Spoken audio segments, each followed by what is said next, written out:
Miss S with my coffee, sitting here with Willow. We are going to read you chapter 3, Chicken Bone.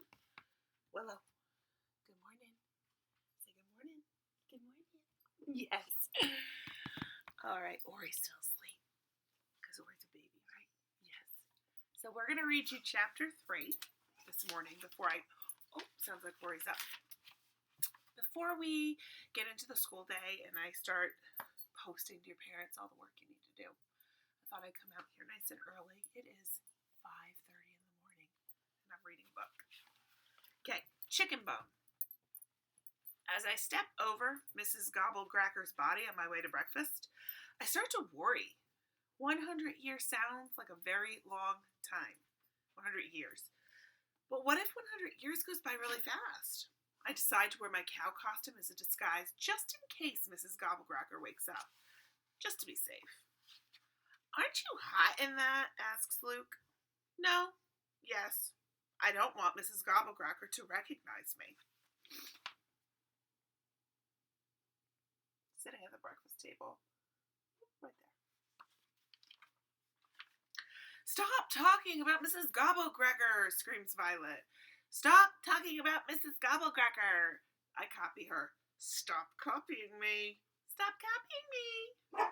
While Mrs. Gobblecracker is asleep, I finally have time to hang out with Luke and Violet. I try and get Luke and Violet to laugh at me. Cereal time, I've discovered, is the best time for laughing. If I can get milk to come out of my nose, they always laugh. And if my parents sleep late, I can make them laugh by saying bathroom words. And then the toilet broke.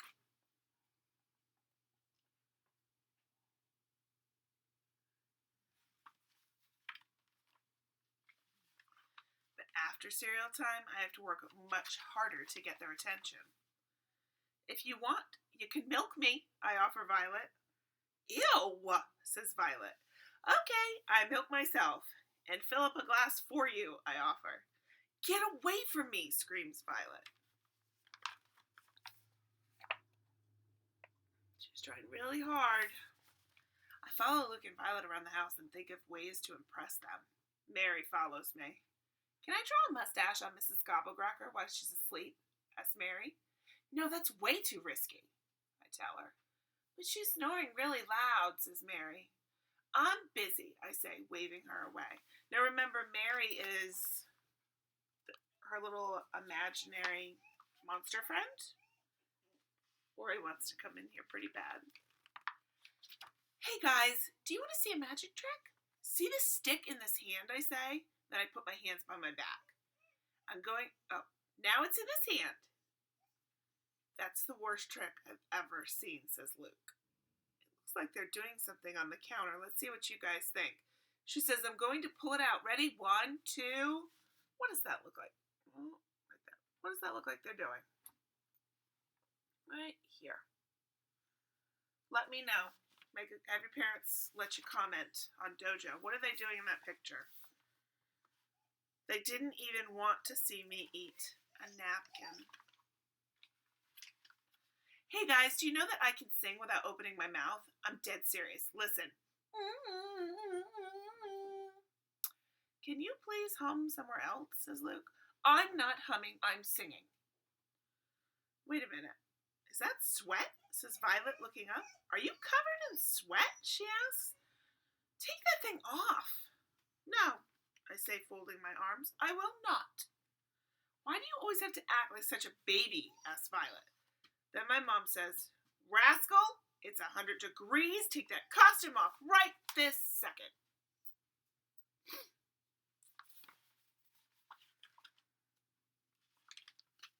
I am boiling mad. I was singing. You are interrupting. I collapse onto the kitchen floor. The tile feels cool on my hot face. My tears fall into the diamond patterns in the tile that I know so well from so many temper tantrums on the kitchen floor as I'm screaming, kicking, crying.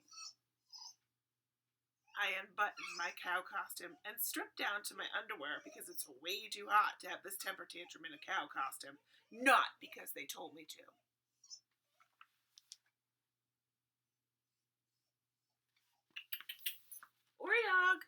hear you. When I'm all done, I put my bathing suit on and go outside. Look who's in the window.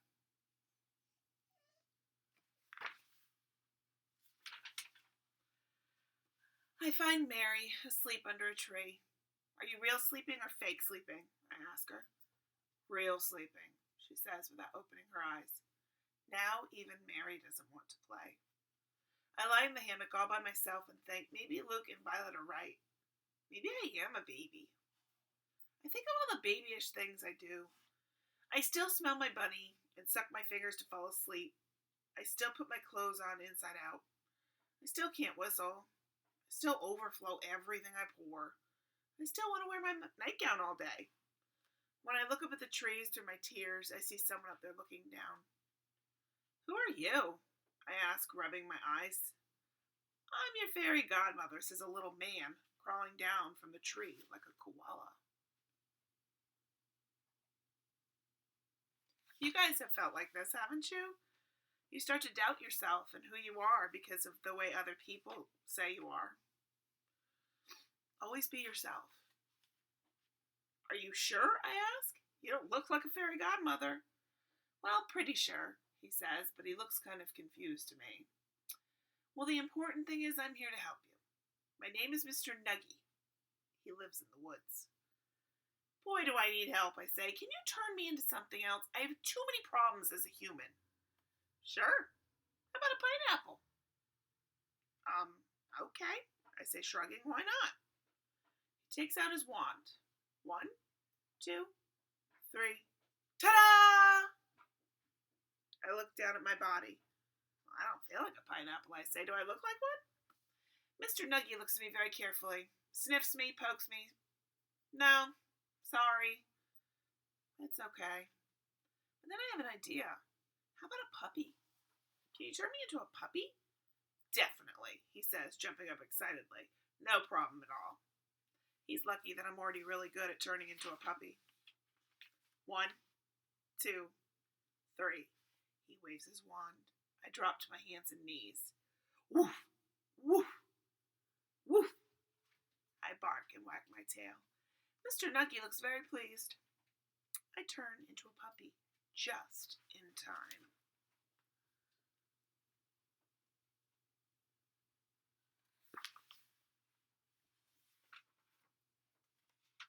Come on. Where did that little girl go? She was just out here, and where did the stupid dog come from? Mrs. Gobblecracker asked Mr. Nuggy.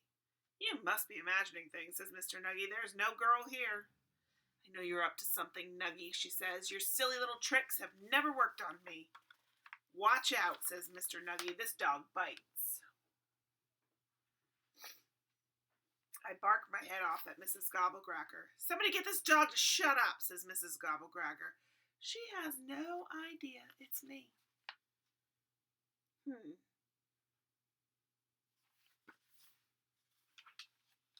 Woof! Woof!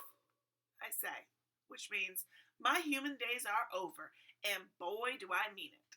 Mr. Nuggy says, I have to go now. My wife needs me home for dinner. He starts to climb back up the same tree. Woof! Woof! I bark at the tree, which means, wait, what's your phone number? You can tell me, or you can call me from a banana, he says, no numbers. Then he disappears into the summer leaves. Violet and Luke come outside to play frisbee. I run to tell them the news. I have great news. Mrs. Gobblecracker will never find me. Really? You decided to stop acting like a baby? Asked Violet. No, I decided to stop acting like a human, I say. Oh, brother, says Violet, don't tell me. I don't want to know. No problem, because I can't talk anyway. Woof, woof, woof, woofy, woof, woof, woof, I say, chasing after the frisbee. Mrs. Gobblecracker says, what the heck is this?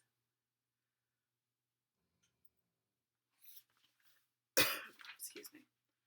Beat it, says Violet. But Luke says, come here, puppy, and he pets me. What's your name, puppy? I have to think of a very good name so that Luke will be excited to play with me. I concentrate really hard. Finally, I say my name without really opening my mouth since puppies don't talk. Chicken Bone. Your name is Chicken Bone? I nod my head and say, woof, woof, woof. Luke looks pleased. Do you have any owners? He asks. I shake my head no and make my saddest puppy eyes ever. Well, he says, petting me, I could be your owner, but you have to be a good dog. Woof, woof. I jump around and wag my tail and do somersaults to show how happy I am. It turns out Luke really wants to be a dog owner. I never knew.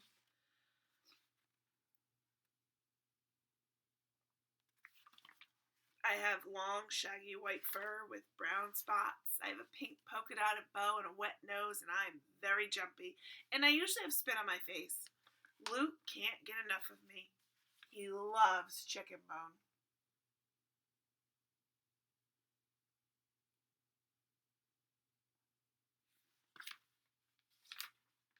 And that's how I became a dog named Chicken Bone. And how Mrs. Gobblecracker was left hanging around my house, looking bored and confused. I guess she's waiting for me to come back. Chapter 4 tomorrow will be If You Take a Dog to the Doctor. So I'm a little bit late on all of these because on top of building this in-house classroom, I'm also recording other videos. So stay tuned because I have videos I'll be posting today about all the work we need to get done. All right? As well as a message from Willow and Dory. Thank you, guys.